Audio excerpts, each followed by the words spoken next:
Casser pour mieux reconstruire. Avant d'apprendre l'art du kintsugi, les disciples d'Izumi brisent volontairement leur céramique, un passage obligé pour saisir toute la profondeur de cet art ancestral. Le travail de réparation, c'est aussi de réparer son cœur, en fait, soi-même, puisqu'on se répare et on avance et on sublime en fait nos fêlures pour avancer après. C'est la philosophie du kintsugi. Voilà, c'est pour ça que là, il répare bien. Dans le kintsugi, une cicatrice n'est pas une fin, c'est un témoin du temps passé. Grâce à cette poudre dorée, les fragilités sont mises en valeur, chaque éclat recollé raconte une histoire, une métaphore de résilience qui résonne chez les participants comme une leçon de vie.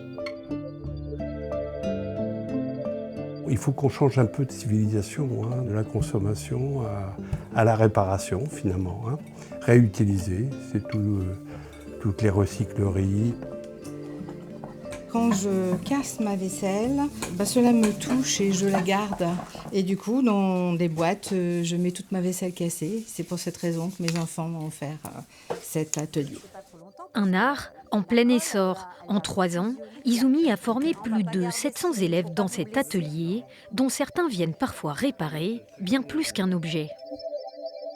Souvent, j'ai des personnes qui pleurent, qui s'effondrent parce que ça les touche tellement, cette image, et qu'en fait, la réparation se passe, alors je vous rassure, hein, elle se passe très bien, et ensuite, ils repartent avec un grand smile parce que leur pièce réparée a servi, en fait, voilà, comme une métaphore à se réparer soi-même.